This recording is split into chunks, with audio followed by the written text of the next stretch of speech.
Reserve. The root of all our evil, it begins with the Federal Reserve. Hey, yeah, well, let's go back in time when everybody was so proud of America. I'm Tommy Salmons.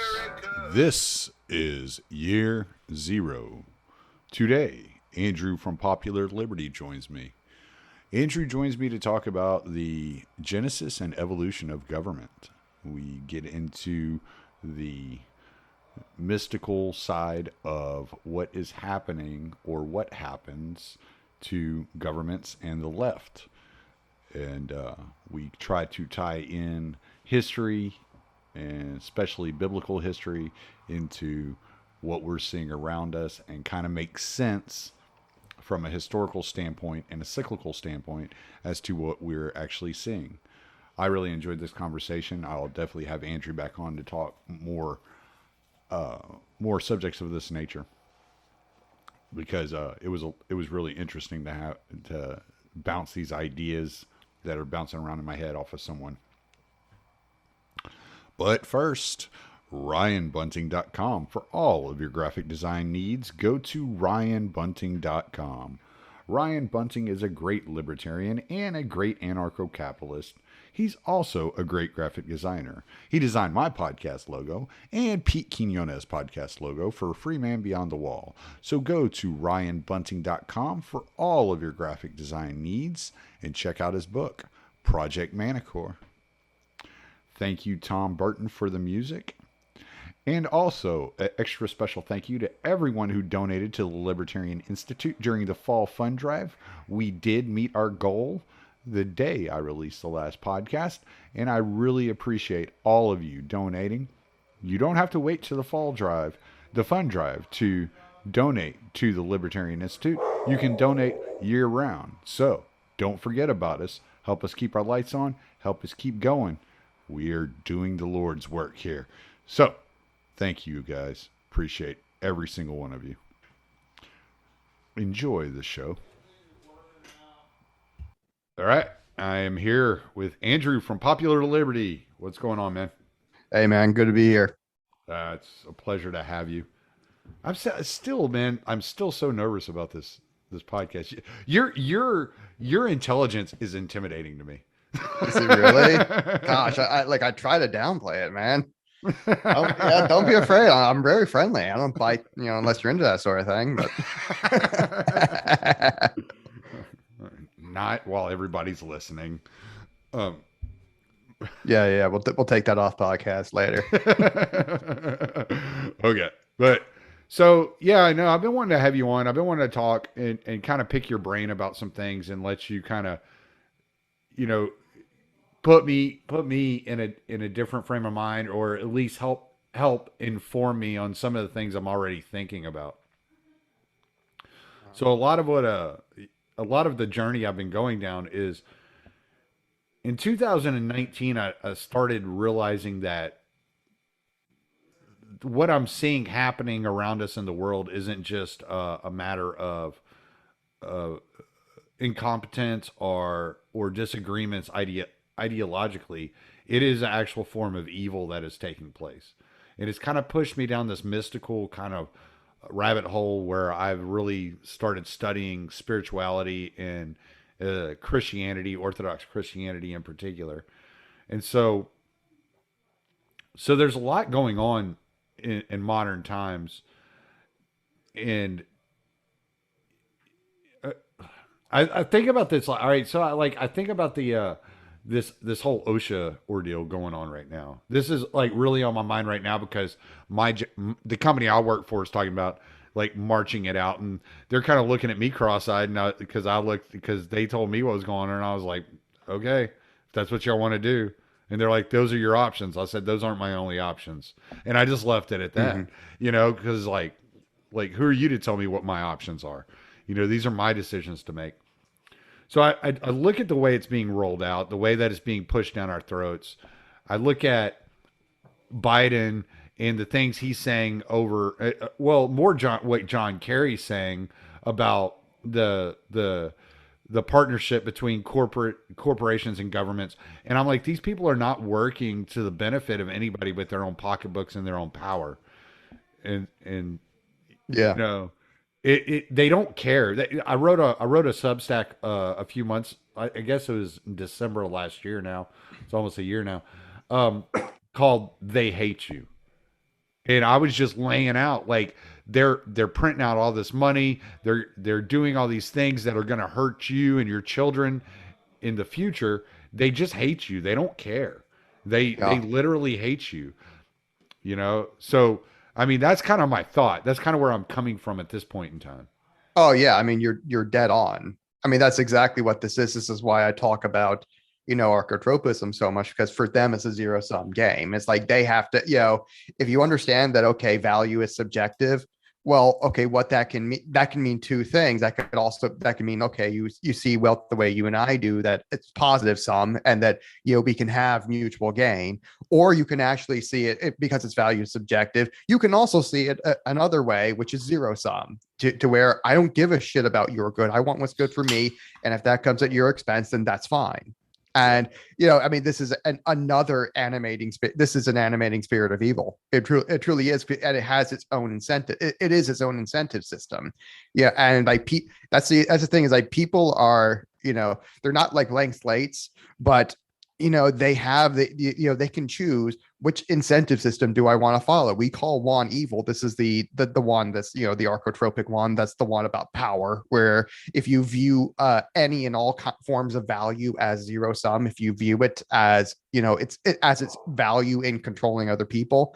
So like anything that has value can be converted in some way, shape, or form into a control mechanism, a way of controlling people. Even if it's just paying you to get you to behave the way I want you to behave, that's control. And the other way is the positive sum view, which is all of Austrian economics, and that's the one of peace and prosperity and all that. That's what we call good.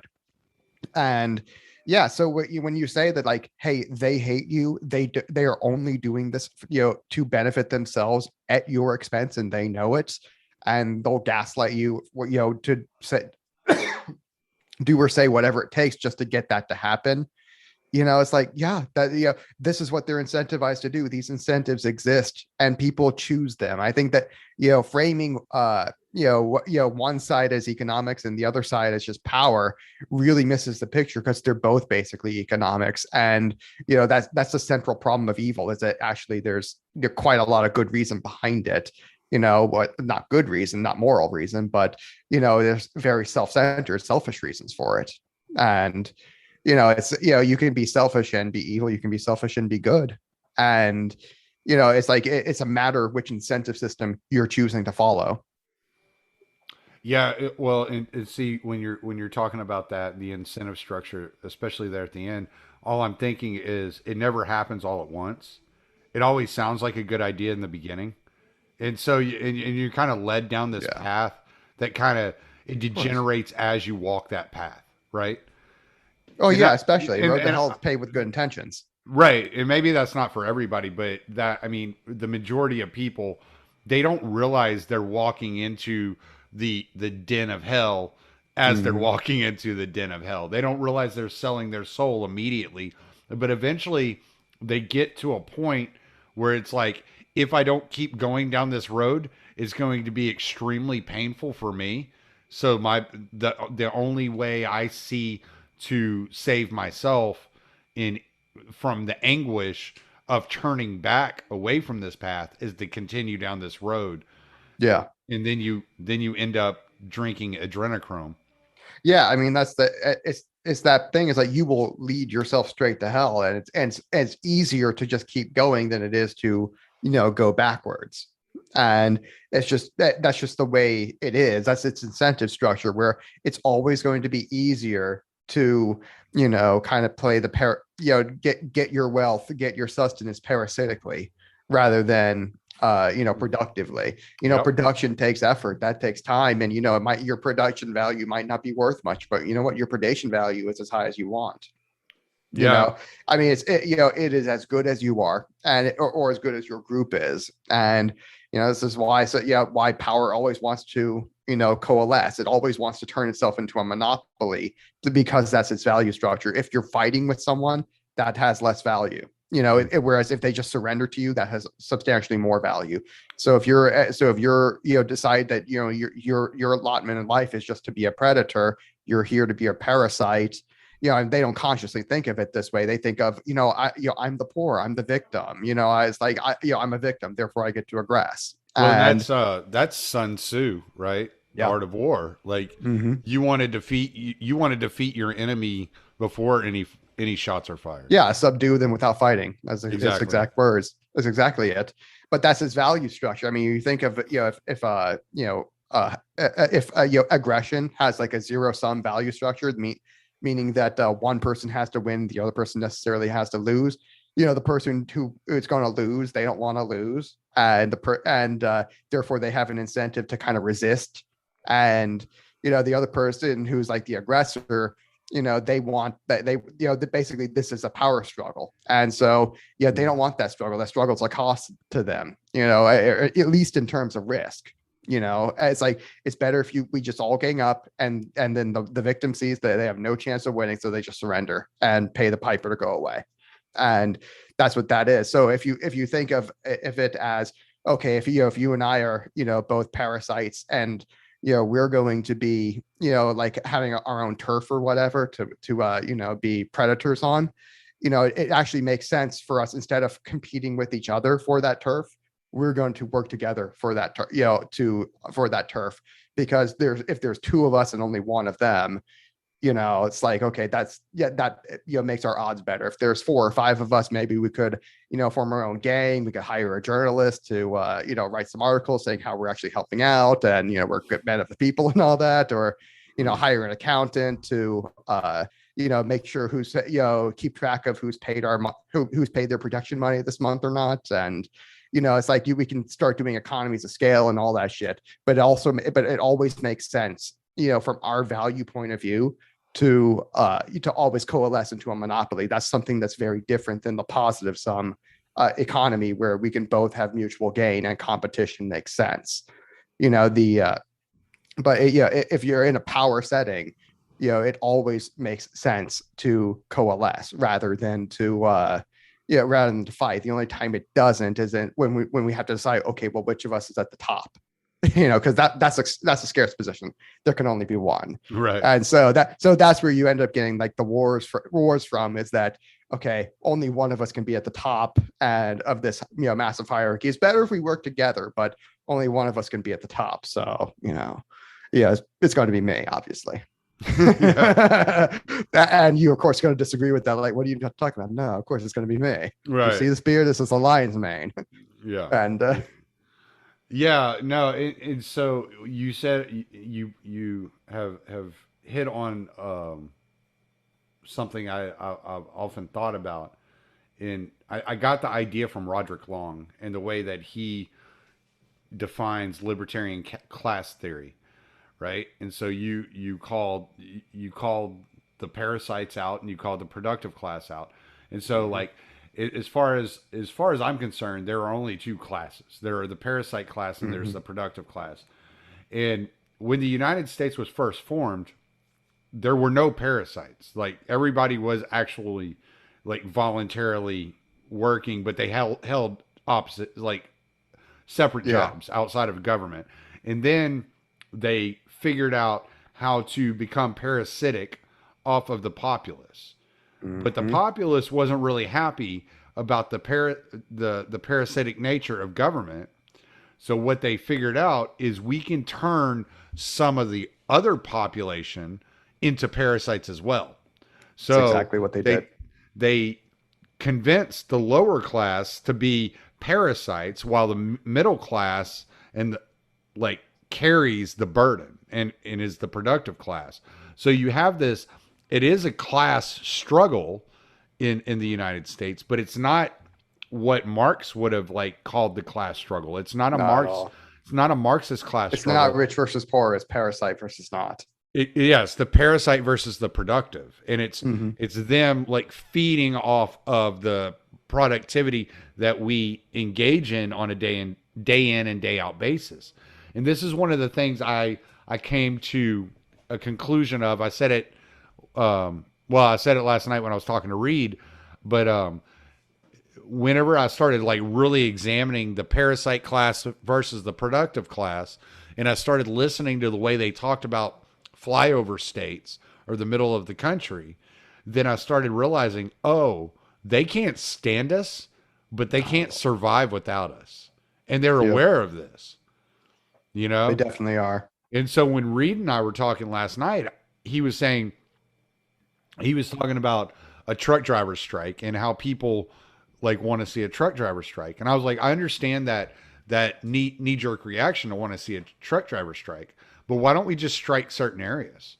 Why don't we starve out the upper class areas, starve out Wall Street, starve out the richest suburbs around DC, and force them to go into the poorest neighborhoods to get their food, to get their resources.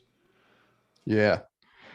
Yeah. I mean, they can hire people to go into those, places for them. But I mean, you have to starve all the surrounding regions as well. That's an unfortunate thing, is that these people are rich and powerful enough that they can send other people to go get it for them. So you need to starve those areas too. So there's no way to do it without collateral damage, unfortunately. But as the the resident statist, I guess, I don't have such such qualms, so to speak. No, I believe in private property and all that, and consent the way everybody else does. But I'm a little more flexible about how we get there. Yeah, I just think these, like, as people talk about like striking, like especially truck drivers striking, that these strikes should be targeted at specific populations. And it shouldn't be just like this. It shouldn't be like the way that the United States puts sanctions on the entire country of North Korea, like that type deal. I think it should be targeted at specific regions, and really, like, if you don't want to, if you want to make the politicians pay, then in order to make the politicians pay and make them bend the knee, you have to hurt the people that are funding the politicians.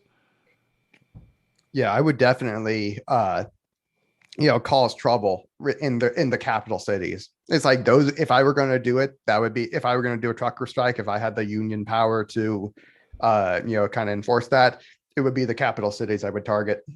Yeah. Like that's the place. And the because this is actually something the left has figured out, is that whenever that they take over cities, the reason they take over like the capital ones first, like like here in Austin, in Texas, why was Austin the first of the shitholes? Because that's where the capital is. Because if the left is going to be organizing for anything, they want to be able to go right there to right where the politicians are to make trouble. And so they're always going to take the capitals first, because that's the most important. And they understand that's the seat of power. And if you cause chaos right there, the politician is likely to get his, ass handed to him. So, they might not survive that. So that's the place you would hit with that, with a trucker strike, which is, by the way, really great idea. I like that idea. Yeah. It would hurt a lot of people. Hey, there would be a lot of pain in the country. How it is with making omelets. I'm gonna have to crack a few eggs, and these are mostly liberal Democrats anyway, and fuck them. Well, and as far as I say, the left has made their bed. I can't say, okay, they're behaving a particular incentive system. We already established that good and evil are both incentive systems, and the left is whether consciously or not. And I think most of it's not conscious or semi-conscious, and they're behaving these incentive systems of evil. Well, it depends on what group on the left you're talking about. All of them. No, all of them. I mean, if you're talking about the power structure, though, I think it's conscious. I do. Yeah. You hear somebody like oh crap, what's his name? I can see his face, but I can't think of his name now. Newsom or any of those. No, guys. I'm not even talking about a politician. Noam Chomsky. When he's talking about not allowing the unvaxxed to get food, They're Yeah. already like, they're consciously thinking about these things. Yeah, their minds are always focused on how can we be evil. They're not thinking of it as evil. They just think of it as good. To them, evil is good, and it's a pervert. And that, I mean, that's something you figure out that in the Bible. This is, by the way, this is where that comes from. Satan always saw himself as a victim. It's like, and you see that in like several places in the Bible. He views himself as the victim. He's managed to, and so he does. Even the devil himself thinks he's the good guy. Yeah. He thinks he's the one who got screwed by God or whatever, because he was created to be a servant, to these, bald primates. Right. So he's not at all happy about that. Like, wait a minute. It's like, I'm the most brilliant, the most brightest angel in heaven. And you're telling me you created me to be a serving cherub? What the fuck? To these bald bipedal primates? Is like, that's my role? It's like, no, hell no. And I want to, and anyway, it's like, he sees himself as the victim, and he sees himself as the good guy, and so is the left, and they see themselves as trying to help the poor, even though they screw them over, and they see themselves as the compassionate ones for whatever reason, and even though they're like the homeless line their streets, not ours. Yeah, it's the inversion, and you see the inversion constantly whenever you're talking to somebody on the left, and the way they start defining freedom or liberty, and you're like, wait, that doesn't sound like freedom or liberty, right? Not at all. It's because we have a different incentive system. So you think it all boils back to the incentive system? All of it. But there's two kinds of incentives. This is why I say the right. Basically because okay. For a long, long time, there really was just the one, which was the left's incentive system. So where we get the left wing incentive system from is we've had it for 200,000 years of human evolution, and I could say I can do either the Christian view, which is okay, we got this from the beginning, or I can go with evolution. I prefer the evolution one, even though I am a Christian. But 200,000 years of human evolution. During nearly all of that time, we're in long stretches of ice ages where production just simply isn't possible because the earth is too cold. So all production has to begin with agriculture, because you have to be able to feed the people who can do the population, who can be specialized in new kinds of division of labor. And so for 200,000 years, we basically had three kinds of in our division of labor. That was hunter, gatherer, and warrior. So 2 out of 3 is predatory, and that's where you got the left, and the third one, gathering, is not productive. That's just kind of like scavenging. That's scavenging off nature. You're not actually producing anything. So you get to the end of the ice age, 12,900 years ago, when the earth warms up about 22-ish degrees, something like that, and all of a sudden agriculture is actually possible for the first time in our entire evolution. So that's when we got agriculture, and we could start being productive and all that. So all of a sudden, this new kind production is very, very new to us in our evolution. It was only about 12,900 years old. And, so from there, that's the only time where we could actually begin to be productive. So if you understand that, what goes in the incentives of production, these are like, the ones we've had to grow, like we've had to nurture those incentives, because they did not come naturally to us.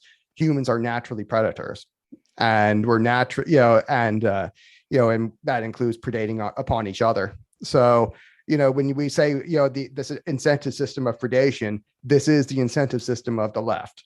This is something that's left over from our evolution, and hopefully not something we don't have to return to. But this is why it's so damn difficult to kick this bad habit, and to focus on production, is because we're hardwired for, basically leftists. You're basically born a leftist, to where you have to learn to be a right winger. You can't just be that naturally. You have to either be socialized by your parents, as an infant or as a child, or you have to be, because that's about it. You can't just, you're okay. Let me put it like this. Leftism is based on like a high time preference for power. I mean, that's predation. You want to exert predation upon people.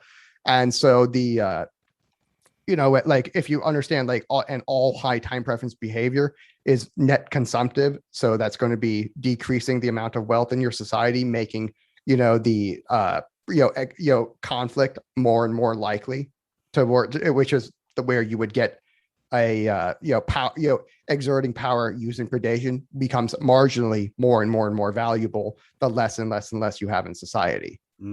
And so by production, you're moving away from those sorts of things. The problem is we're still hardwired for this whole predation thing, so you can have a whole society of of people who are like net producers, but you still have a whole bunch of people who are kind of like, they have no productive skill because that's not what they're hardwired for. So what do you do with them? I mean, we can't do genocide, it's just, that's not going to work. They're just like, every new generation is going to have a new generation of leftists born, because that's just the incentives. And so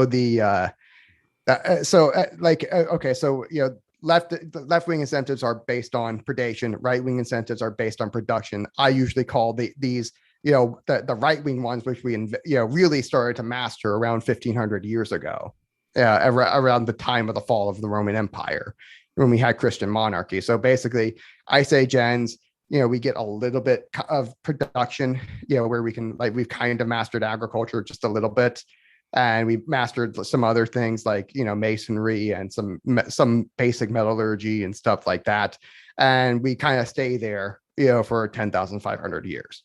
And then we get to about the 1500 years ago, at the fall of the Roman Empire, because we finally got rid of that shitty republic, and we got to basically Christian monarchy. Monarchy being a very low time preference form of government, Christianity being a very ultra low time preference religion that teaches you store up your treasures in heaven, which in practice just means handing them off to your kids or to your community, and you donated them to the church. Basically, you donated your wealth to the church, and the church would, that's how the Catholic Church became the largest landowner in the world. So in practice, store up your treasures in heaven means hand it off to your kids, who or to your community, who build stuff with it, or over time that compounding interest takes effect, and eventually we're talking to each other over Skype. Or not Skype, over Zoom, but that's all due to low time preference and production. And so so basically, we finally kind of mastered the whole production thing around 1500 years ago. 1500 years of production later, we had produced everything that kind of led to where we are right now.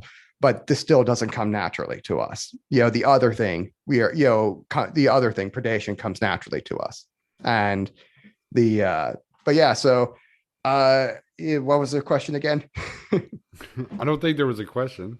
Oh yeah, but basically it's we're kind of stuck with this predation thing for the time being, because evolution is what it is. Yeah, no, I think, well, and see, you're describing especially when you're describing the way that it advanced. This is something that I've been reading on, is the ability for technology to surpass evolution and put humanity in a situation to where we can't evolve fast enough to keep track or keep up with technology. So it's overwhelming. Well, the problem, and this is something that what's his face, Kaczynski, something he talked about, and it's also something you saw in the Bible, was the problem with technology, because it advances your ability to produce so quickly. What's happening with it is that it's that you evolve new systems of value, but you don't evolve the social value that has to come with it. See, the social value was what really held us back for 10,500 years, is we didn't have a lot of these concepts that Christianity had built, like the concept of the individual, the concept of individual rights, the greatest commandment that you need to love your neighbor as yourself. These are all integral to the production system, and you can't do it without them. So what ended up happening was like 400 years ago. Okay, so let me back up. Monarchy, just as a system of government, monarchy has about four major scalability issues to where, if you start to generate excess, profit or whatever, excess wealth, eventually it's going to, break the monarchy apart because the monarchy cannot, it cannot scale upwards, and that's primarily due to its central planning problem. That you got one guy who's in charge of the entire economy and making laws for the entire economy. It's just it's not doable. And so eventually the other problem is, okay, if you is the economic problem where, you're going to have, major power centers being created by new production. So if you imagine that wealth is also power, it's not just a positive sum value. It also has an overlapping zero sum value. And so if you're the classical example is the bankers, you can go back 6,000 years and find the bankers, the money lenders, as they were called back then, still being a problem, where they would still try to, even 6,000 years ago, they would make loans to, both kings to get them to go to war with each other, so that no matter who wins, they do. And you saw that even back 6,000 years ago, because this is a fundamental characteristic of wealth. And so so you get to around 400 years ago when we figured out how to do that whole, okay, so for the first 1100 years, we had really mastered this whole thing of, we're creating that, societal wealth, we're creating social wealth. This is, we're building up the mind of the individual to understand these new concepts that we did not have before, like, rights and stuff like that. It does go back to Aristotle a little bit. But it never really, went beyond that. So it kind of got to be lost for a long time. And then we kind of, built back up to the point with Christianity. We built these concepts back up, and we really turned them into what they needed to be in order for something like production and capitalism and all that to be rationally make sense to people. And this just didn't exist. These sorts of ideas that we kind of take as a given right now, they just weren't there, and they just didn't exist back then. And Christianity kind of made them the standard, and we still have them today. So, but you get to around 400 years ago ish, in the very early 17th century, where we figured out the joint stock corporation, because that was a brand new social technology which enabled mass production. So when you have a small business, the problem with a small business is that there's no separation of ownership and management. So what you end up with is a perverse incentive to basically loot the business, because you don't have any shareholders that you have to answer to.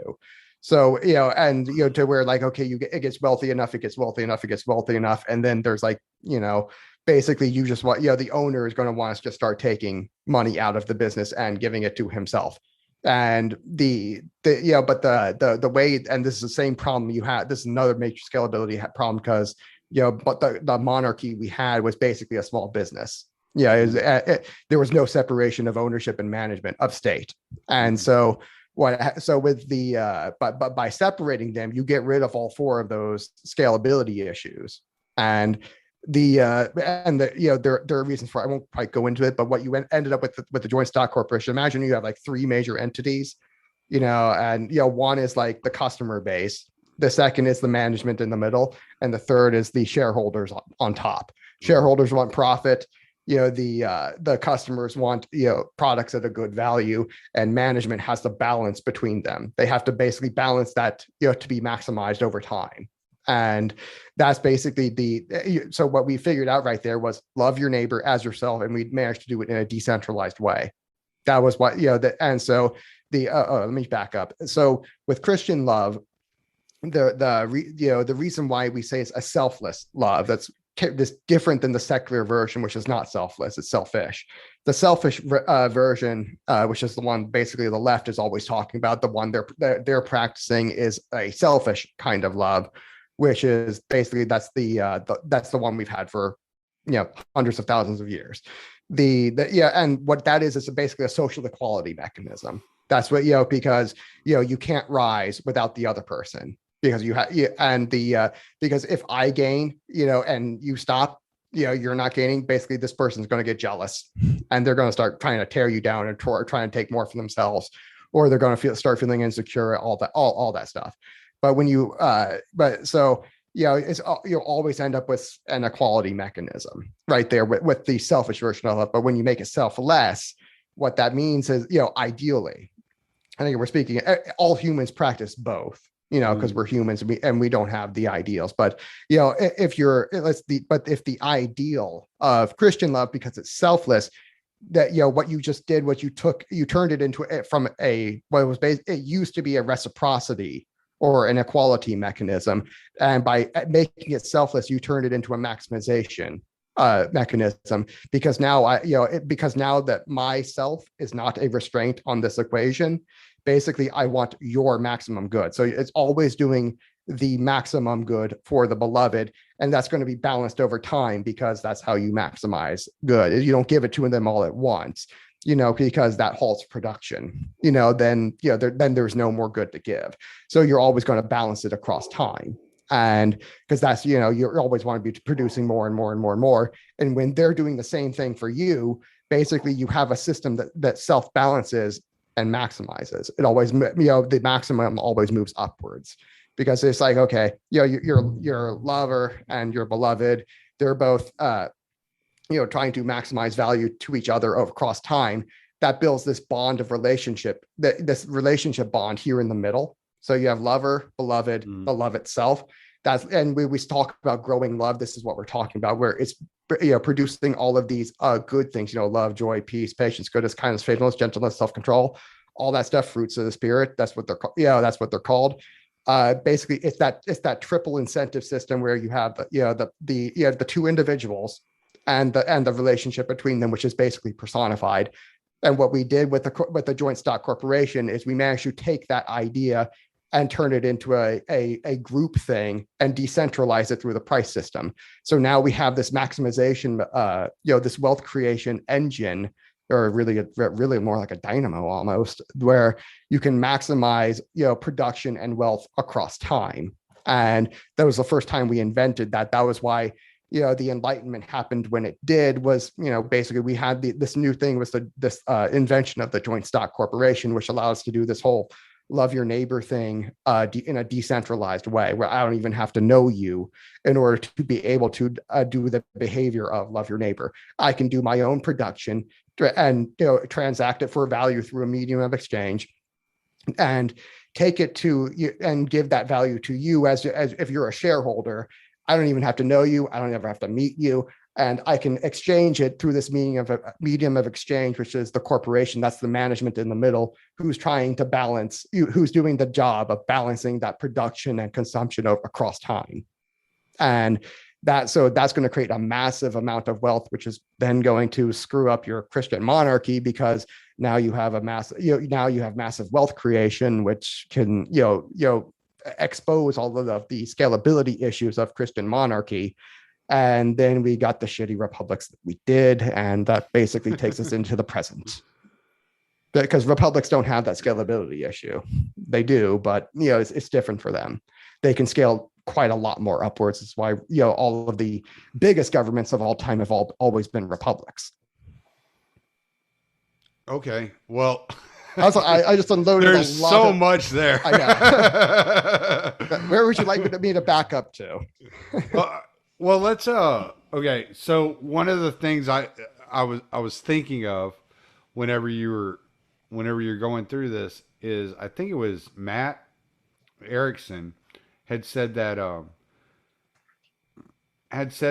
decentralization and that the United States had come into practice has allowed that it almost requires that the government grow, because what you're doing is you're decentralizing to bureaucracies. So you're like, you got a bureaucracy over here, a bureaucracy over here. So the power is not centralized in one location. So the left is practicing a type of decentralization. It's just not the same decentralization that maybe you or I might mean whenever we're talking about decentralization. And so I kind of, yeah. I know what you're saying. Yeah. Yeah, they're moving the power around. The power's not centralized into one person. It's one entity. It is They're the really paying. government. They're like playing hide the football, basically. Right. Where they're they are all kind of they're all coordinated, but it's the power doesn't look like it's centralized. Really, it is, but Right. it really it is centralized, but it has the appearance of not being. And I think that that's just more of a deception tactic that they use in order to hide the reality that, oh, these guys are actually all on the same team. And and by the way, speaking of social technology that exposes scalability issues, social media, because now we can all see, we have all these people talking at the same time, and we just expose the scalability issue of their decentralized system. And that's why they have to censor us now, is because now we can point out to everybody very, very, very quickly that, oh, with this thing called the cathedral, they really are all on the same team. And see, look at this behavior, look at that behavior, and the internet of permanence, everything's permanent on the internet. So we have a laundry list of examples going back, over 20 years of, these politicians and these media figures and all that actually working together in coordination. And so now, this, what they've been trying to hide this whole time is now come to, basically everyone knows it now. It's like an open secret at this point that actually they're all on the same team, and they're not, there's no such thing as checks and balances, that's not a real thing. And they're all working together, and they always have been. And, now that information has gotten out there because, again, social technology is always what makes the big change. And unfortunately, now that we have this new I remember how we got on there, because Kaczynski was talking about social technology. Yeah. Kaczynski was talking about technology. Again, the problem is that you create value without having the social characteristic, without having the social wealth right there in order that social bond of trust and all that. And so what ends up happening is, because I can't trust you, I can't have basically a love relationship. I mean, remember, love is like, it requires some degree of trust. Mm-hmm. So if that's not there, then we're back to square one with the basically the predation incentives, because I can't possibly trust you, therefore I can't have a love relationship with you. And therefore the value that actually makes the most sense is the more predatory value, not the production value. And again, it's all incentives. So much of the focus of my podcast is to point out abuses of power and how bad things have gotten and the direction in which we're heading as a society. And it can be a real black pill.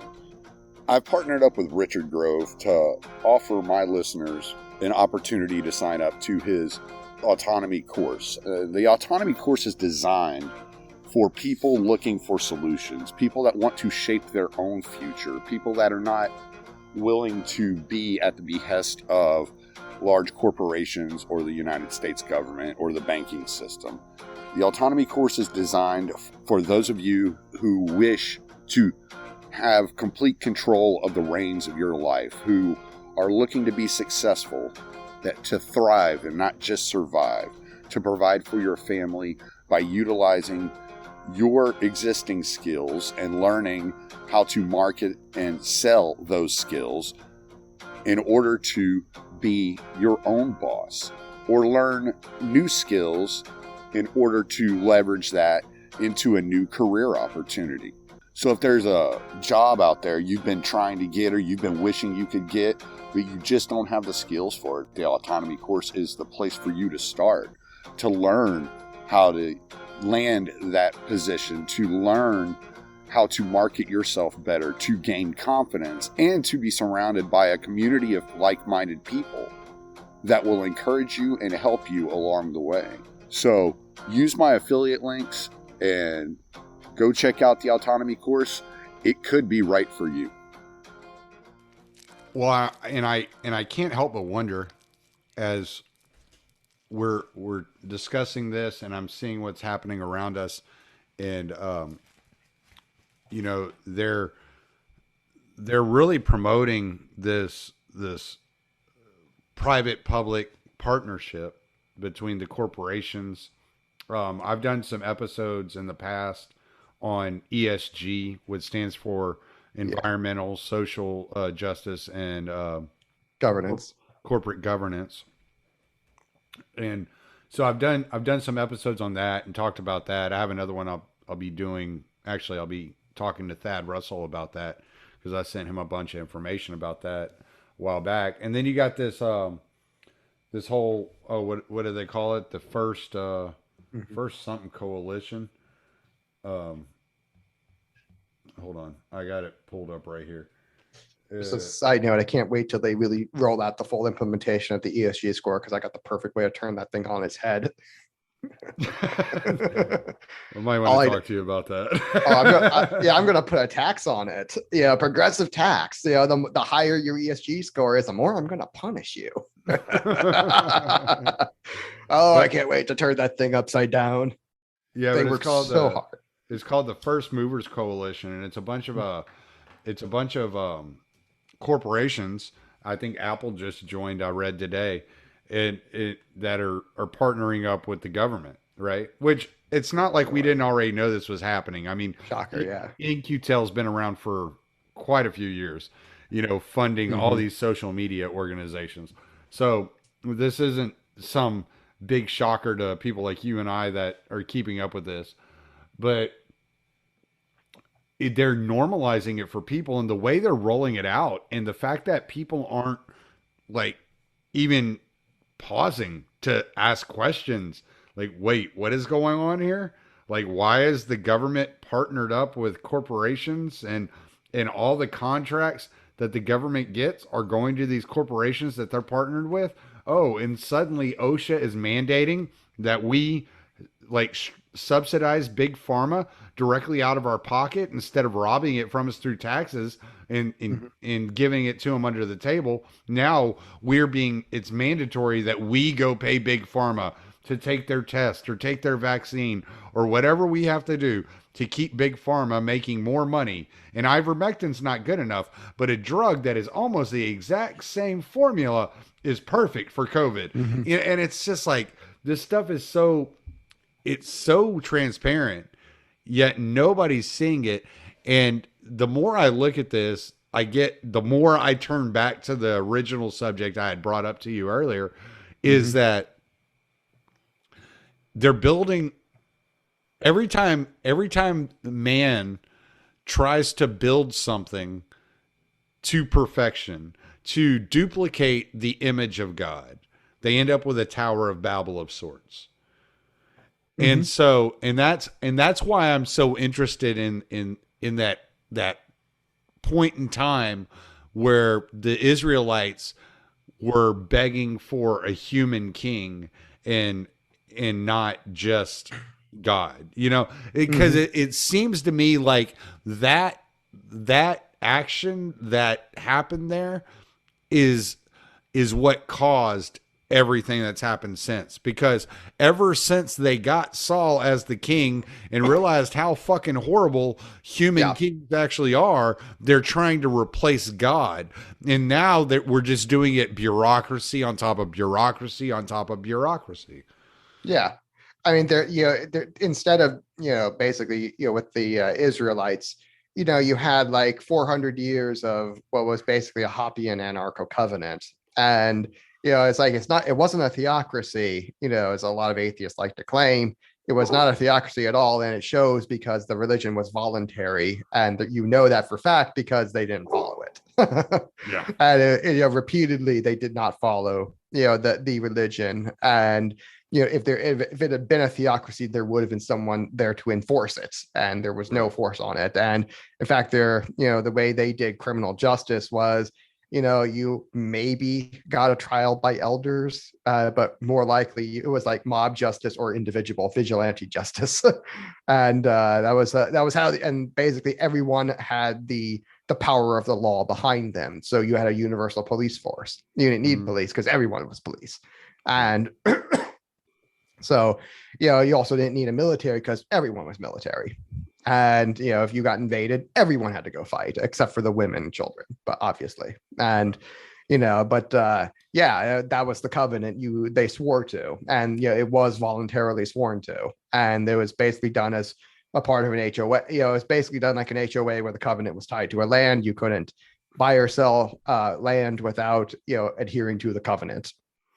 And so if you wanted to leave, you could just sell your land and leave. And a lot of Jews did, and because they didn't want to do this whole godliness thing. They don't want that. That's kind of difficult to live a good and moral life. And so you get like a cycle that starts repeating. Is basically you get the beginnings of a 4 turning cycle. The 4 turning cycle is kind of based on the human lifespan, so that's why it's 4 turnings instead of like 2 or 3. In the Bible, it's about 2 or 3 because they had a much shorter lifespan. And so what would happen is that the first generation would come, they would live a godly life, and then their children would they would die, and their children would basically be grown up because you like died in your 30s. So their children would grow up and they have no memory of how hard it was, and they just like, we don't want to do this whole godliness thing anymore, we're just going to live the way we want. And so, and then what happens is, because actually sin is, when you understand, okay, love is the mark. And so this, basically what we established earlier, that love is about production. And loving your neighbor is all about production and all that. So when you stop producing and you start doing these, sin is missing the mark. The mark is love. So when you start doing all these sins, you stop producing, you stop making wealth, you lose social capital, you lose social cohesion, you have mental illness springs up, you have scarcity springs up, and guess what? That looks like weakness. And so weakness always invites aggression. So therefore, you had a whole bunch of states on the who were like, oh, looks like you guys are weak. Sounds like you need my state services, so I'm going to invade your ass. and then they would get invaded. Life was terrible for a little while, and then they're finally like, oh God, please come save us. And then God would go to what we call judges, who were like military leaders, and kind of raise them up, give them the plan, and help them to overthrow their invaders and repel them. And then that generation would kind of like live on and live a godly life for like the rest of that generation, and then their kids would kind of repeat the cycle. And this happened about 15 times.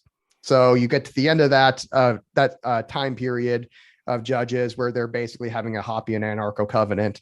And eventually like, okay, we suck at this whole religion thing. We can't get this right.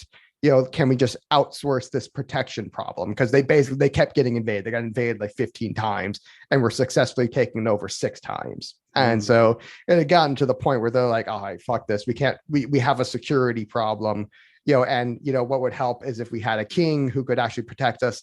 They said, hey, give unto us a king who will fight our battles for us and be our judge. They were also having a problem with corrupt judges. Their judicial system was very, very corrupt. That's the problem with any anarchy, is going to have a corrupt legal system. There's no getting around it. And by the way, having a state doesn't really change that, but there's you think you would think it would, but no, you'd be wrong. Right. And you would think that having a king would solve their protection problem. It didn't. Right. And all they did was, basically you can divide the New Testament or the Old Testament really into 3 basic parts, from creation to the Exodus, and then for the second part from the Exodus all the way up to the election of King Saul, and then the last part of the Old Testament is the election of King Saul onward. Yeah, because basically right there, that point where they got a king was like the rest of the Old Testament from there was them realizing they made a mistake and trying to figure out how to live with that mistake, because it didn't solve their protection problem at all. It didn't make it worse. It solved it a little bit. Definitely made it better, because they did get King David. They never got like badly invaded again until Babylon and Greece and then Rome, but that was hundreds of years later. So they actually went for a substantial amount of time without any major invasions. So it took them a few hundred years to get to the point of they basically solved their invasion problem, but they traded it for the problem of having an evil king. And because if you look at the 21 kings that like Israel had with Israel and Judah, because basically 3 kings in, there was a major secession because the king Rehoboam was just awful. And so 3 kings in, you divide into a north and south kingdom because they're like, fuck your taxes. King Rehoboam didn't want to cut taxes. Well, he was really the 4th king. King Saul was kind of a false start, but then you got David. Then you got David's son Solomon, and Rehoboam was the son of Solomon. And Solomon was a big tax and spend liberal, and he was kind of he was good for the first part and sucked for the second part of his life. And Rehoboam was just awful. And so the North Kingdom kind of broke off. And so from there, you had about 21 kings between the 2 of those kingdoms. And for the Northern Kingdom, they had like 11 kings, and all of them were evil. Because go figure, you have that basically the North tried to select its own kings, and shocker, they reflected the evilness of the people. And of the in the South, you had like half of them, you had about 10 kings, and half of them were evil. So if you think about, if you're doing the math, it's like, okay, you had like basically it's like a 1/3 of them, 1/3 of the kings were good and 2/3 of the kings were evil, which is still better than democracy. Hey, it's like 1/3 still better than democracy. So but all of them are evil. But they basically they tried to outsource this security problem to a state, kind of solved it, and then ended up just replacing it with arguably even worse set of problems, which is the problems of an evil king, who ended up not being able to protect them anyway, because then you had the Babylonians invade, and that sucked. And then basically the Persians invaded the Babylonians, and I think that I might have that order reversed, but I'm pretty sure I don't. And and then they were able under, I think it was Cyrus, who finally let them come back, only to be then reinvaded by Alexander the Great. And then Alexander died a few decades later. And then Rome finally invaded everything. And when they were trying to fight off the Greeks, they ended up going and trying to make an alliance with the Romans, who helped them fight it off. And then the Romans never left. Oops. And so that takes you into the New Testament, which is Christ. And they had this problem of, hey, what if we they had the anarcho covenant, they screwed it up repeatedly. And because they have these evil incentives, they didn't want to stop being evil. They didn't want to stop, and you see like all throughout that period, they broke the law repeatedly. It's like, oh, we have the law. If we just make a law, the non-aggression principle, just make it a law and everyone will follow it. And no, that's not how that's going to work. Yeah. It did wonders to stop alcohol use during Prohibition, and right. Nobody does drugs. I know. It's like, it's like, it's about, that's the problem, is that if you kind of just try to have you're trying to make a moral society and you do it through law, it's not going to work. It's like, doesn't matter. The state isn't the core of the problem. The core of the problem is human evil. Yeah. And so just making laws doesn't make humans any less evil, because the problem right there is, okay, well, who's the lawmaker? Is he evil? Yeah. And it's like, he's evil too. And so it's like, and then you see this with that anarcho covenant. It's like the anarcho covenant didn't work because people were evil. They tried to outsource that, just treat it as a security problem. And, that just made the problem worse. So it's like, you have you can make the NAP a law, but but making the NAP law doesn't mean the people are going to follow it. Right. And it's like, that's not the core problem. The law itself is not the problem. The state itself is not the problem. The problem is human evil. And the reason we have a state is because people are evil. It's not, it's like, I love this thing where they're like, oh, so if people are evil, why would you give them power? It's like, you didn't give it to them. They took it by force. It's like, because they're evil. Yeah, because they're evil. Duh. So it's like you didn't give it to them. They took it. Because they're evil. We don't have a state in spite of the fact that it's not that most people are good and we have a state in spite of the fact most people are good. We have a state because most people are in fact evil. Duh. And just making a law doesn't change that. And you see this with the old anarcho covenant in Israel. Like, it was a true Ancapistan. Not like these other ones like Cuspea or Iceland or any of these, or Frisia, any of these bullshit ones that really weren't anarchies, but we still kind of called them that because they were basically stateless, but they really weren't. Hey, I still like Mooresnet a lot. I'm not familiar with that one. There's I'll send you a link. You can read up on it at how long did it last or whatever? It was like 100 years before a state came in and conquered it. No, not bad. Yeah. But yeah, basically the okay, right. Yeah, right. There's a security problem. But, yeah, that's a security problem. Yeah, it was just a mining village, and they had no government. Oh, so it's like one village. Yeah. Oh, so it wasn't like an entire nation, right? No. Okay, yeah. It was on the border. It was in between. I can't remember which two countries it was, but it was like in this region that neither country like claimed the land. And then one day, like one of the countries, like, yeah, we're going to claim the land. Like, all right, we're going to claim the land after all. All right, yeah. So it's not, it's not like a true nation or anything. It's just like, they just like, yeah, it's kind of like Tehran. Yeah. Okay. Yeah. Something like that. Yeah. But yeah. So it's like that. The problem is, there's the core problem of evil. It's this core problem of bad incentives that you're trying to get people not to follow. And, the solution is good religion. The solution is this good religion that teaches you, love your neighbor as yourself. Because, as we established earlier, the incentives of love are what we've basically learned how to decentralize and mimic, which has created every good thing in society.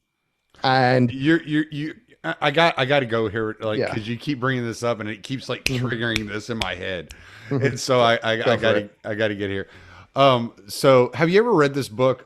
It's called The Language of Creation. It's The Language of Creation, Cosmic Symbolism in Genesis. Have you ever read that? It's by Matthew Pajot.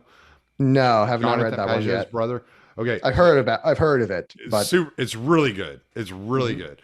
So one of the things he talks about in there is you have the legitimate wife and the illegitimate wife. He calls them the familiar woman and the strange woman, right? And it's something that you'll see in the Bible where you'll have like somebody will be married to, or like Abraham, he had Hagar and Sarah. Right, exactly. So Hagar was the strange woman, Sarah was the familiar woman. And it talks about how reproduction comes from the familiar woman, recreation comes from the strange woman. And so when you're talking about love and production, I'm thinking of this and I'm like, okay, if love creates production, so you have like a very husband, wife, child. Yeah. That's well, even look at it on a social scale though. You like, you go out to the macro level, right? So you have like a loving community that is a productive community and it creates an affluent society, and you have a lot of wealth that's transferring and moving around in the society. Whereas if you have a society that's based on strife, much like the US is today, it's a recreational society. You're going through a recreation of society. And so the production is, you're not getting the production as you can see around us, all around us. Yeah, like all you're just doing is moving stuff around, and you're recreating the society, and that's what's happening. So the left is kind of like the strange wife. The right is the familiar wife, right? Yes, they are. And so right now we're in an age of the strange wife. We're in an age of recreation. Yeah. Right. Whereas like you can say like everybody wants to point back to the 50s as being like this, grandiose time in American history. You could say that was the familiar wife. And in between there was this battle, that has been taking place. And now we're in a recreative time. And so reproduction or production in itself is going to be at a minimal, whereas the recreation of this society is going to be taking place. Yeah, I mean, that's exactly correct. Basically, you have what you have right there is the secular love versus the sacred love. The sacred love is a productive one. And the selfish love, the secular one, is the one that's just moving value around, and eventually, it's like you just lose that value to time because everything has a time value. It's consumed, and a building is not going to stay standing forever unless it's the pyramids of Giza or something like that. Well, and it just hit me too. It just hit me too. I'm sorry. Go ahead. Yeah, go ahead. I see a light bulb going off. That's great. You get Islam coming out of Hagar, and you get Christianity coming out of Sarah. And so Islam being more, recreative and being more chaotic and does not emphasize love. It emphasizes submission and authority. Exactly. Islam means submission. It's very much more left hand than it is right hand. Exactly. Yeah. And whereas the idea that you have to love your neighbor as yourself, it's like and that's actually a substantially lower bar than most people think it is. Again, we were able to decentralize the whole thing through through corporations and call it capitalism. That's basic. Capitalism is the decentralized way that we figured out how to love your neighbor as yourself without even having to know your neighbor. And so and because of it, you got quite a few more neighbors. But anyway, but yeah, that when you have like Islam, the problem right there is, okay, I still say Islam is better than the secular progressivism. So if I had to take a pick for which religion should rule Europe, should it be the secular socialism of atheist socialism or progressivism or whatever, or should it be Islam? It's like I'm gonna pick Islam. Yeah, hands down. It's like let it be Islam. They'll be substantially more civilized under Islam than they will be under socialism or progressivism or whatever you want to call it. And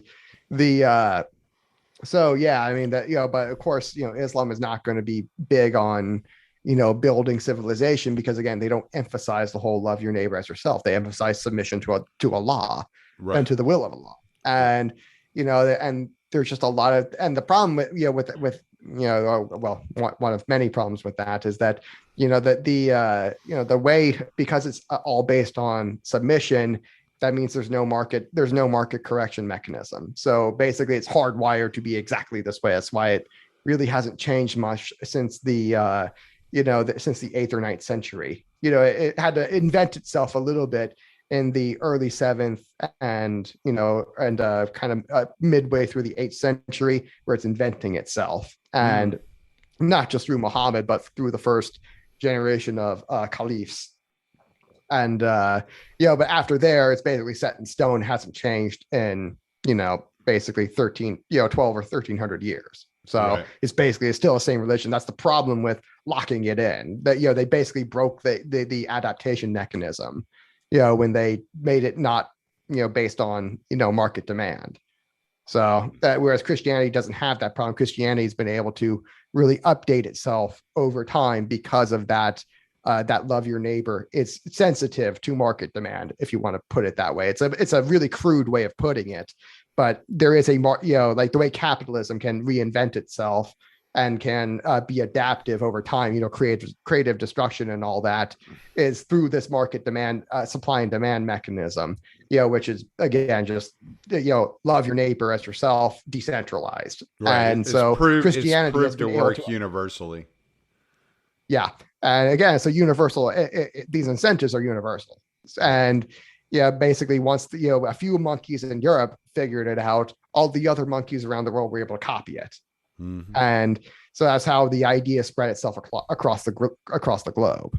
And that, but we have something with socialism, which again, like with religion, the reason why good religion is the problem, is the solution to bad states, is that again, if you have this this good religion, then you're not going, that's really able to bind people together. That comes with the word religio, which means to bind. So you're trying to bind people together so they don't have to conflict with each other. You don't have the problems of tribalism. And excuse me.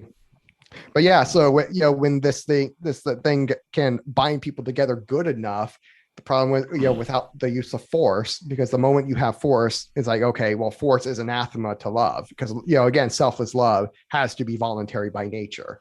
So, it's like because in love there is no force. You don't need force to, I can't force you to love me. You know what I mean? We don't have a word in English but in secular love, that is not the case. In secular love, yeah, I can be, right. Use force in love, but we don't really have a word in English that means forced love. The closest one we have is rape. So when I say that all leftism is based on rape, you know what I mean? Yeah. Yeah. That's going to be the title of this podcast. All leftism is based on rape. Isn't it great? It's like, and you know exactly what I mean too, because you've been listening for this entire time, that basically that, when the left is talking about like compassion and, doing what's good for their neighbor, really they're not, because they have this, they're wanting to force the characteristics of love, which of course is abomination. It doesn't work. Yeah. And, it's always anathema to the idea of love. It leads to less production. It leads to, this to a return to the barbarian society whence we came from. Yeah, but it's as Trotsky said, the goal of the communist, of the Marxist, was always revolution. It was never compromise. They would accept the compromise on the path to revolution. And so the goal of the left is always recreation. Right. Yeah. And so they've been marching to the drum of recreation for decades. And the right was so excited about their production that they weren't paying attention to the recreation that was just around the corner. And now we're in a time of recreation, and we're all in a frenzy. We all have a sense of urgency, and we're trying to find a way to maintain our production. Well, I mean that basically what it should be is the right should be figuring out how do you produce. This is again where we get into like build the arc and all that, because it's like, okay, you have to understand the right is production, the left is predation. Okay, predation really is the left's thing, and the production really is the right's thing. So what do you do when you're in a pickle like this? You should lean into your strengths, and so basically the right has to figure out how to produce the arc. And how do you because that takes building, it doesn't just happen. And how do the flood's coming again? This happened before with the in the Bible, where you had basically, you call it demons or call it aliens, whatever you want to depending on whatever you want to call it. Okay, rewind to about around 7,000 years ago. Dates in the Bible are all wrong, but they're rewind to around 7,000 years ago. You can actually see this again today in our genetic. There's a genetic bottleneck around 7,000 years ago, because what was happening in basically that part of the world at that time was that it's called World War Zero. Basically what had happened was humans had effectively, they developed technology for the first time, which was like the form of weapons, because you don't really find metallurgy or weapons, until around that time period, a little bit before it. But, we just hadn't invented it yet. And would this be like the era of like Canaan? The Nephilim and all them. Canaan was afterwards. Canaan was a grandson of Noah. Right, right. So you're talking about pre-flood, antediluvian. And you had, and all across the world, they're called different names, but we don't know. And this is where you get like the ancient alien theorists and all that. And I'm happy to call them aliens. I'm also happy to call them demons or fallen angels, really, that there are these, entities, giants, whatever. Yeah. Well, it was like there were these entities, that gods or whatever, that they came down and they taught us metallurgy, they taught us weapon making, they taught us warfare, and they taught us how to do all of these things at an industrial scale. And they basically gave us all this new technology that we were completely unprepared for. And what happened over the next 1,000-ish years is that we had basically we developed this practice of, okay, when we encounter another tribe, the thing we're going to do is we're going to slaughter all the men, start by slaughtering all the men and take all the women captive. And they're either going to be sex slaves or just regular slaves if they're ugly, because you don't want to fuck the uglies. So but what happened? Some people do. Well, okay, yeah. I mean, there's something for everybody. That was the but, invention of beer goggles. yeah, exactly. This is also around the time we developed alcohol. But now sure, you know why. Yeah, exactly. And so what ended up happening is you can see this genetic bottleneck around 7,000 years ago. As what happened was that the gender imbalance of the sexes had gotten to be about 17 women for every one man. That was how bad it had gotten to be. And the Y, there's very low diversity in Y chromosomes because of that. And that's how we can tell. But we call that World War Zero because we had basically gotten to the point where we were just killing each other off. And it was basically, we were degenerating back into animals. And because that was just the barbarian instinct. So you enter the flood and, basically was to end the war mechanism. Basically you had about 750,000 people who just died from that, from that flood.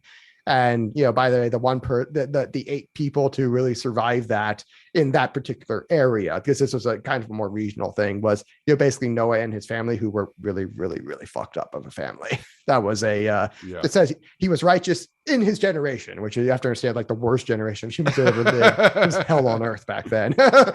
So it's like, he was like really scraping at the bottom of the barrel. And you can see how bad it was because his grandson, you mentioned Canaan, in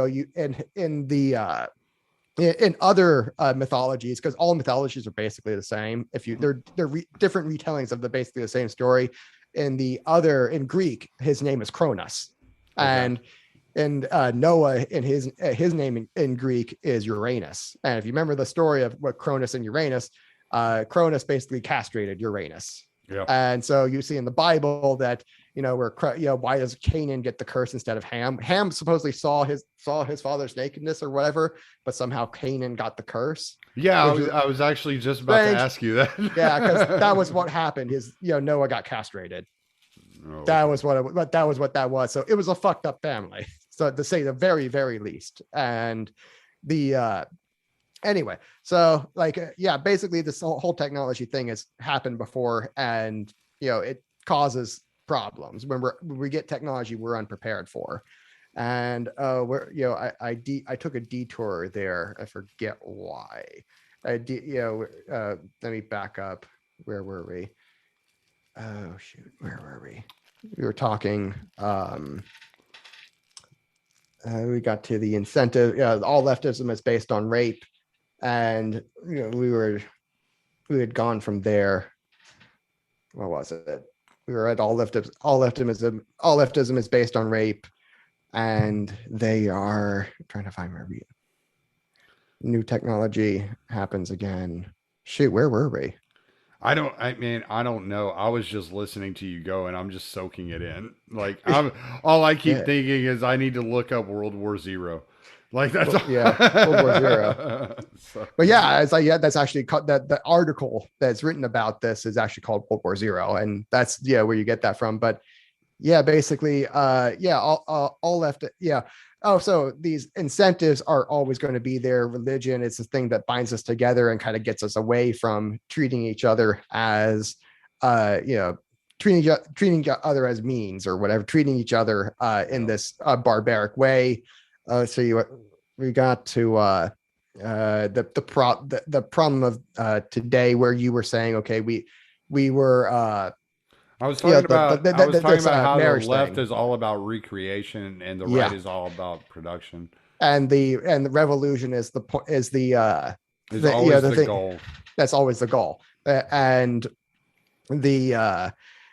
so we got this basically this new social technology of Marxism, where we've basically had figured out how the power mechanism works. Mm. That's what that is. It's not the economics of wealth. It's the economics of power that Marx invented. And if you see that this, for the left, it's always all about power. Power is not just a means to the left. It's also an end for the left. And for them, it's all about consolidation, and it's all about equality. And that's not compatible with this idea. So now so now I remember. The right has to produce its way out. We have to build the ark. That was right. That's where we were. There we go. So we got back to building the ark, and so Noah has to build his way out of the ark. Build the ark in order to survive the World War, or survive the end of World War Zero, so then we get to the so what do we do today? That's where I start talking about. This is why I came in with like the archotropism first, is where I started, what I made my name for, even though I had invented the anti-tax earlier. The anti-tax was actually the first invention of mine, which is not just a sovereign wealth fund. It's a whole framework of how to use this thing to actually, build the ark and achieve liberty. This is how we produce our way out of this problem that we're in with the left. And, this is how we get back, to, probably where we should have gone with our government, which was to turn it into this, basically this, private entity that is a corporation. Its incentive structure is shaped like a corporation instead of the abominable hybrid that it is. And that would actually get us substantially closer to Ancapistan. That was probably the step we were supposed to take and didn't. And if we had taken it, we probably would be in Ancapistan by now. But because we didn't, because we fucked that up, and we didn't separate the ownership from management, or I should say management in the middle, ownership up top. Because we didn't do that, we fucked up, and we're in this mess right now. And the left has basically created for itself an abomination of a republic and transplanted that same type of constitutional republic. It's not really. And the Constitution is the fraud part. Yeah, well, that's that decentralization you were talking about earlier. That's the fraud. Yeah, I was going to say, if the left is actually like a representation of the predation and the victimhood of Satan, and that's the way you want to look at it, then you have to realize how sly the Satan is, and understand that all these little, like you said earlier, I mean, the road to hell is paved with good intentions. So sliding in these little, oh yeah, but don't you feel sympathy for such as, this is all moving you away from that goal. And this is why you never get to what you're talking about. This is why the anti-tax never happened. This is why it was never realized. And where I might differ from you a little bit is, I think we'll see it, realized on a small scale, but I don't know if it'll ever be realized on a big scale, because you always have the adversary right there. And as is stated, is wiser than all. You kind of is the problem with the problem the left is going to run into. This is why I started with archotropism, is because what I'm describing with archotropism is the incentive system of the left. And because, because of their own nature, how competitive it is, it's actually hyper competitive, and, that's this game for power, even though it tends toward cooperation, it's still that, because there's only one seat at the top, it still tends towards, competition. So what ends up happening is that now I can, because I can tell you what their incentives are, I can tell you what they have to do in order to, either, gain power or maintain power. And, basically I can tell you what they're going to do before they do it every single time, 100% accurate.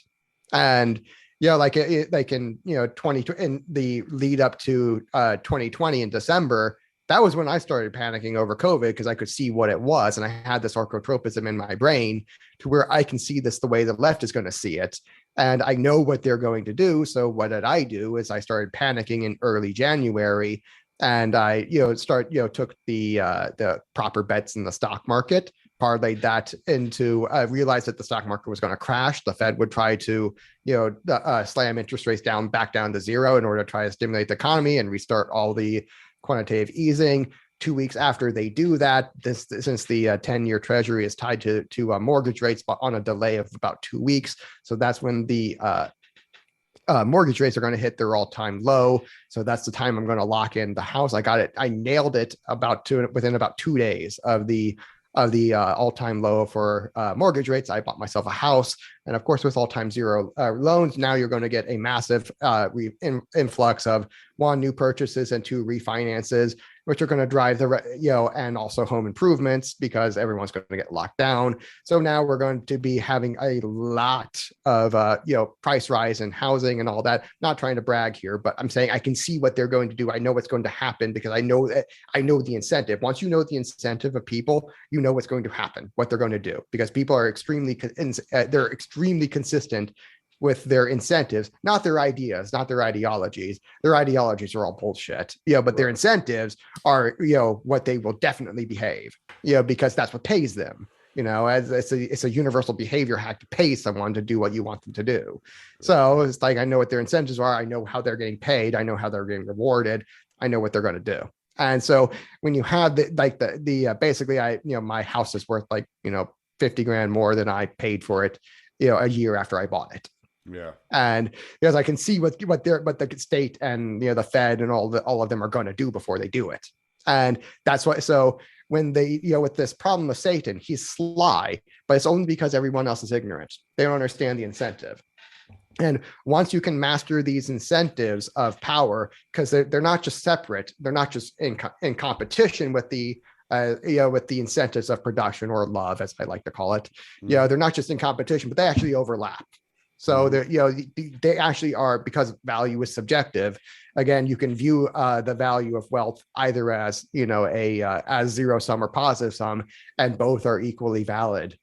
And so if you understand what the enemy is thinking, what they're going to do, because they can only see the one. See, libertarians, we're on the opposite end of that, where we can only see the value of economics. And this whole thing of power is like you're speaking Greek to us.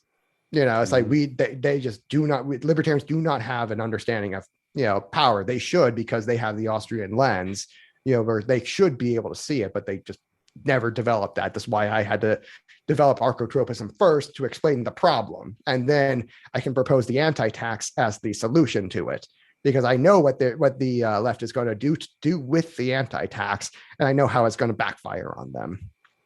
And it's good. I mean, that because I see them. I know what they're thinking. I know what they're going to do with it, and I know why why they'll figure out eventually that this thing was a horrible, horrible trap. And it's going to end with It's going to end with like Ancapistan, basically. So if we can, we solved the world. Well, seriously, if we can install enough anti-taxes, in this decade, within 1 or 2 decades, we could literally be in a proto Ancapistan. Right. Seriously, it's like, this thing will work, and because it's the incentives, I know how this is going to play out. Well, I'm excited to see what I'll tell you how it'll play out after the show is off, after the camera's off. Because I have a 2 rules. Is one, never if 2 rules for radicals. Rule number 1 is you're not a radical. You're a moderate. Your opponent's the radical. You're the moderate. So it's like, and rule number 2 is don't tell the enemy of the plan on a podcast. Yeah, so it's like, for any of the feds listening, tough luck. But now I'll tell you how it'll work out afterwards. But I am really excited to see what's going to happen with Buck. I love that guy. And, so I heard you talking about, I think he tweeted something and saying something he was thinking about city council or something like that. And I was kind of like, I saw it and I was like, no, okay. Buck's just like trolling. And then I think I heard you say something on, I think Pete's podcast, you said something. And I was like, wait. And I messaged him immediately. I was like, dude, are you really running for fucking like politics? Yeah. And he was like, I'm really like considering it. And I was like, holy shit. And then I sent him an article. I should probably send to you, because I'd like to see what you have to say about it. There's a guy I ran across when I was doing all my research for ESG. It's a guy named Parag Khanna. And I mean, his website's free. You can go read his blog and all the stuff he's writing. And he writes for big corporations. He also are big news agencies. He also speaks at World Economic Forum summits, right? And he was probably speaking at this COP26. I mean, he probably spoke there. And one of the articles he wrote was about decentralization. And it's like, how do we maintain our power as corporations while they're through the decentralization process? He's like, look, let the local governments, let the local people have their societies, because the society, the social structure isn't what we're interested in. What we're interested in is owning the politicians and owning the businesses. So let them have their, their social structure. And so I'll definitely find that article. I'll send it to you, because I sent it to Buck. I was like, you got to read this, because you got to understand that there are going to be things coming at you from a lot of different angles if you do get involved in local politics. Playing right into my hands. Perfect. It's like that's kind of sort of thing I expected them to try to do. And no, but that's going to play straight into my hands. And that's I can do exactly how that's going to work out. And the beauty of the anti-tax is it looks like it's going to help them do what they want to do. The problem is just it's not going to quite stop there. Yeah. And not to be too cryptic and vague, but but that's what I kind of expect as much, that's what they're going to end up doing is this centralized model isn't going to last for too much longer. Well, what we need to be doing with building the Ark is preparing for the next world that's coming in, which is going to be substantially more decentralized. And we need to install basically a system exploit that ends up turning this thing on its head. Yeah. And that it's actually not going to quite work out the way they thought it was. Right. That's actually going to, its incentives down the line are going to degenerate down into something like 10,000 Liechtensteins instead of, this global order that they have in mind. The new world order, the globo homo that they're trying to do. Well, all right, man, plug away. I think we covered a lot of shit in this. So. I know, right? I like this discussion. No one's quite gone into like the genesis with me yet. Like that one, I really like that. That discussion, because there's so much interesting right there. And there's so many parallels to today. Yeah. But yeah, for plugs, you can find me at Popular Liberty on Twitter. I don't really do Twitter debates anymore because Ace, got all of those with me, and I'm done with that. So if you have any questions for me, the anti-tax, you can find me at subscribestar.com/popular-liberty. In my supporting listeners group, I answer questions all the time with quite a lot of detail. And if you end up writing a critical article about my anti-tax idea, I'm going to own you, because again, I had this idea for 4 years. So if you think you've thought of something I haven't, you're probably incorrect. And some guy just got, in the LPNC decided to get his ass handed to him this week, he wrote a critical article and I basically shredded it to bits. And so that didn't work out for him, as he hadn't thought it through nearly to the point that I had. And so you can find that article for free at subscribestar.com/popular-liberty. And if you want to join my supporting listeners group, you could ask me questions, and that guy should have, and he wouldn't have gotten embarrassed publicly.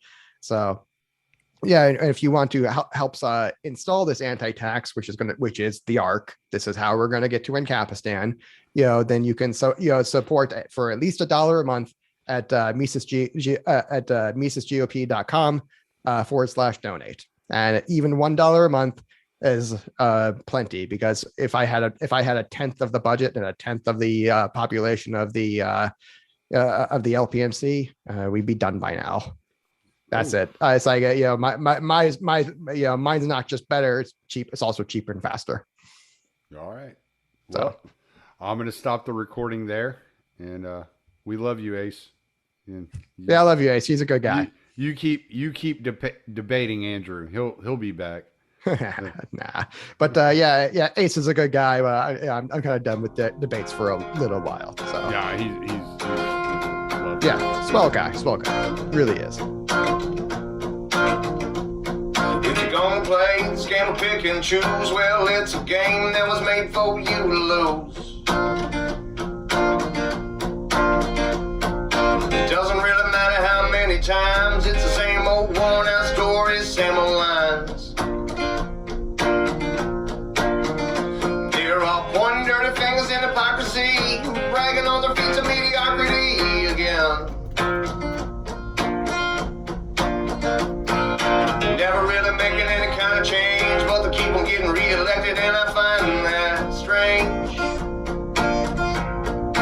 That's why I say fuck 'em, don't feed 'em, cause we don't even need 'em. I never celebrate the tyrants that are taking our freedoms. Yeah, I said fuck 'em, don't feed 'em, cause we don't even need 'em. I never celebrate the tyrants that are taking our freedoms. What's it gonna take for you to see that we're living in a rigged democracy?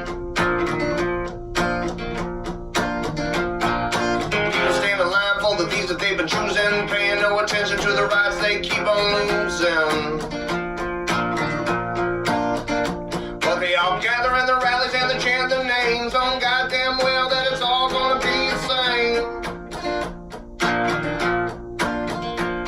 Just 4 more years of war and taxes, 4 more years of them grinding down their axes.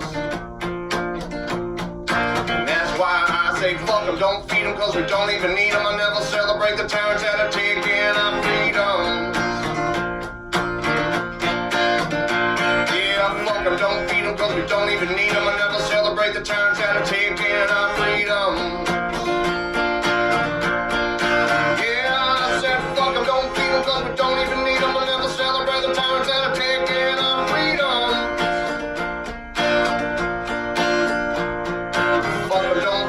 We don't even need them. I never celebrate the times that I take.